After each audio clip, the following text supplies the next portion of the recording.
Hey there, YouTube. Welcome back to the Allegheny Northern in N scale. And today we're going to talk about a topic that I think probably has affected everybody watching this video. And that is what I like to call modeling fatigue. And modeling fatigue to me is basically our version of writer's block. And so you'll hear writers refer to being stuck in a writer's block where they can't advance their story or their narrative any further because the words just aren't coming. The whatever it is they're trying to accomplish just isn't filling the page, and they're not happy with anything, and so they spend hours at the computer just typing away and retyping away, and nothing happens. Well, I think that happens to all of us in some degree, whether it's at work, whether it's something we don't want to do, so we keep putting it off. Just can't find the right words to craft that email. And it happens to us in modeling too, where we don't know what to do next, even though we have more than enough to do. So, how to know if you're in writer's block, or in this case, modeler's fatigue. Okay, so here are the symptoms. You find other reasons or make up reasons not to be in the train room. And the thought of coming down into the train room just sort of, well, it just isn't appealing. And you have plenty to do and plenty to paint and plenty that needs built, and you just don't want to do it. That's a great sign of modeler's fatigue. Or you find yourself rushing through projects to get to the next project because, well, you didn't really want to do whatever it was you were working on. Well, that's modeling fatigue. And it's usually not permanent.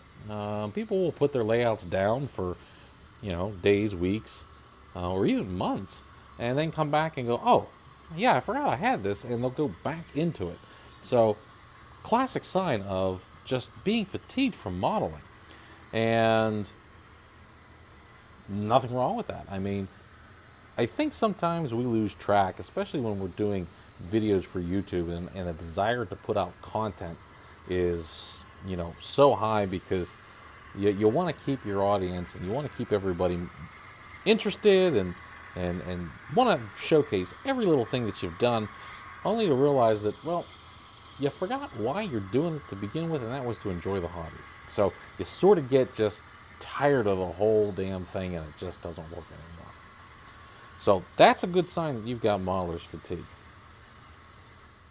Another thing that may pop up that could be an indication that you're kind of getting fatigued in the hobby is, well, you're just not happy unless you're getting new stuff all the time.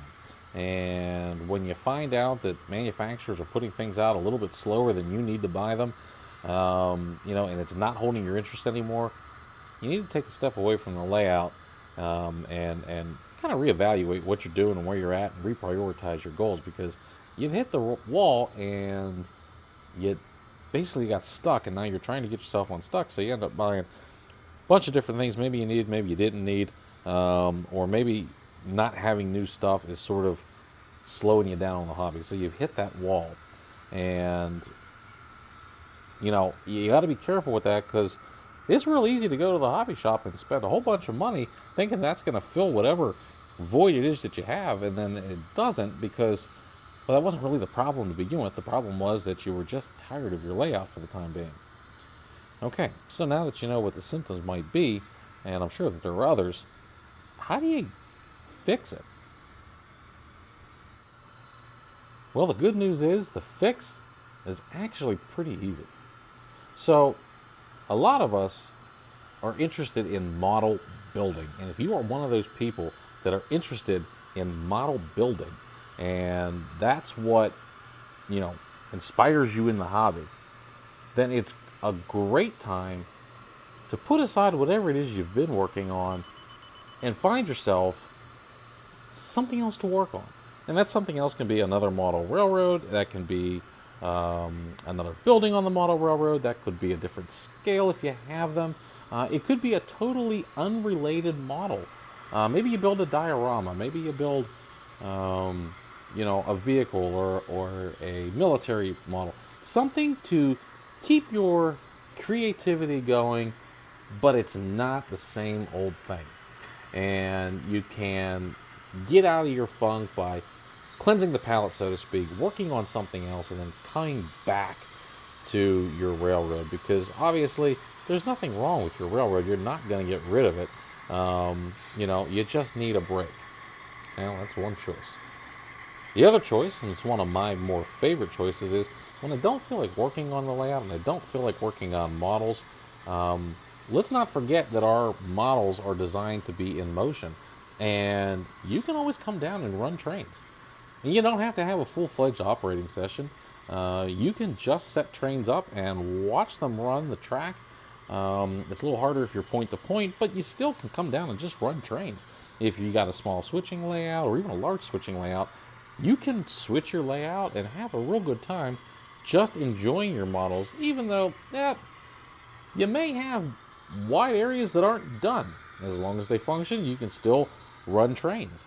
So consider maybe just taking the trains out for a spin and actually using the railroad to do what it was designed to do, and that is to run the trains. And I think you'll find that as you're running your trains, you're going to find little things that you're going to tinker with, and maybe some couplers you're going to replace, and maybe some scenery you're going to fix. And before you know it, well, you're right back into full-on modeling and back at the workbench. And the workbench is the next way to solve your modeling dilemmas. I find for myself that having one project at a time can get a bit monotonous, and especially if you're working on a huge scratch building project, or you're working on a big scenery project, or whatever it is that you're working on. If you're working on the same thing all the time, that's a great way to get tired of the hobby, because you're not moving forward as much as, say, if you were doing ground foam over a big area or laying track over a big area. When you're starting to get into those details in your scratch building and other things like that, it's very easy to get kind of stuck in that. And even if you really enjoy the model building process, it's a lot. So when you come back to my workbench, I will always, always, always have more than one project back here. And I'm working on this gas station kit now for one area of the layout. I'm still working on some buildings that are going much, much quicker for the upcoming rain scene.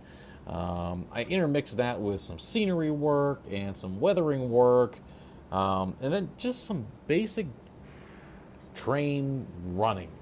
And that for me is the best way to keep interest going in the hobby and continue to work on the railroad and not lose sight of what I'm working on, because it's all things that need to get done. It's all things that I want to work on, but I can sort of satisfy that ADHD by, moving on to multiple tasks at multiple times. Now you're saying, oh wait, I don't have an entire basement full of trains like you do.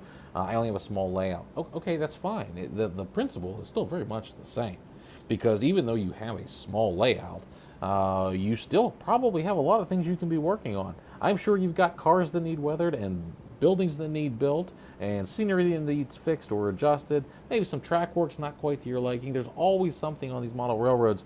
And if you're one of those people that I finished a layout and now my layout's finished, I gotta be honest with you, I never understood that, because I have yet to actually finish a layout. I've gotten some that I guess were probably close, but somehow they never seemed to reach that 100% mark, because I was always working on something different or changing something. And then that to me was where I got the enjoyment of the hobby. So if you've got your workbench full of different projects, you're probably going to avoid that fatigue a lot better than somebody who is working on one task at a time.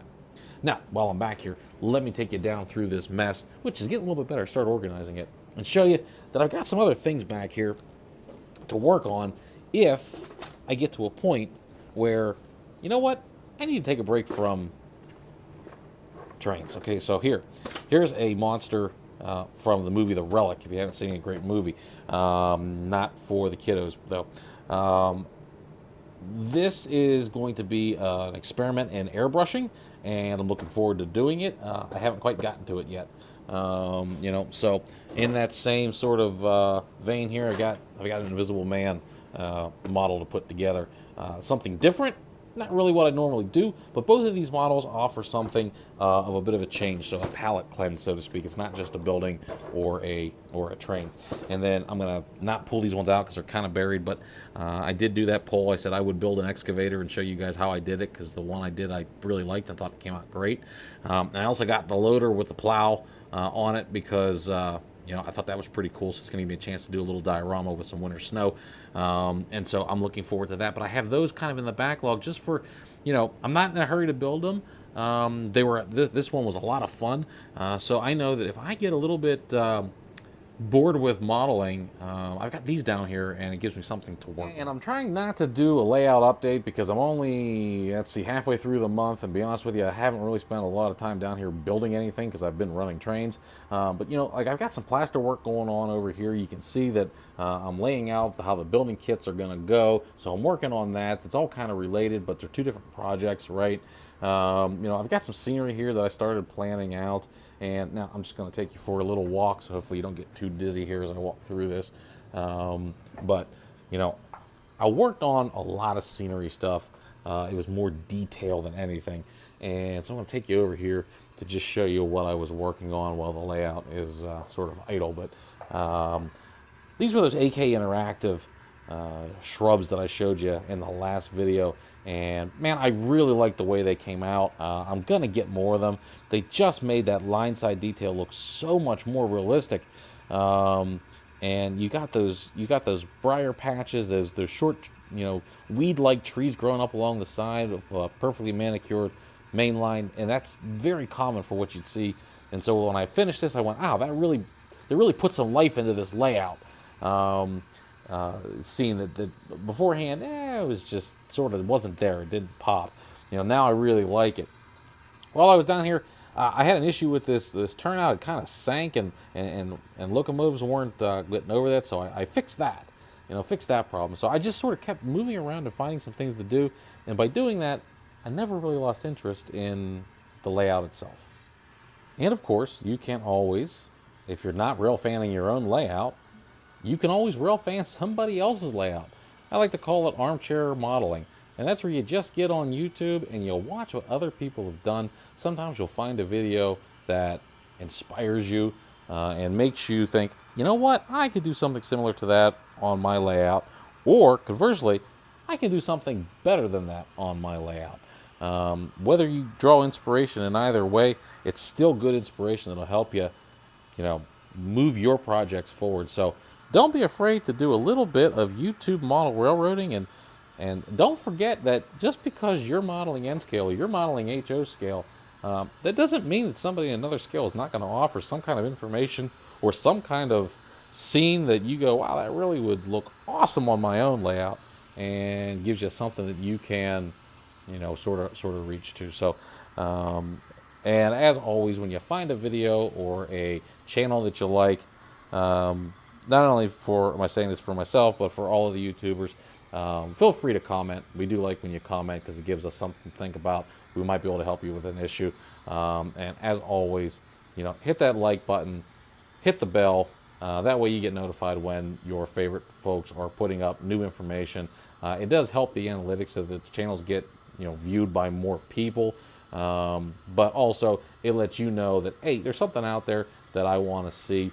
Or potentially see from somebody that I follow. So, and there's nothing wrong with that. I will go through myself. I will go through phases where I will watch, you know, and we're probably all watching the same modelers because there's, you know, there's maybe a dozen or so that have a fairly big following, and we pretty much all watch the same folks. So that's also an option to get you out of the doldrums of modeling and into something else. So if you are stuck and you've come up with a way to reinvent yourself into the hobby and reinvigorate your interest, and you want to share it with the group, feel free to leave a comment down below and let us know how you get yourself out of the writer's block that is modeling fatigue. Okay, until next time, we're going to sign off here for the Allegheny Northern, and we're going to go run some trains.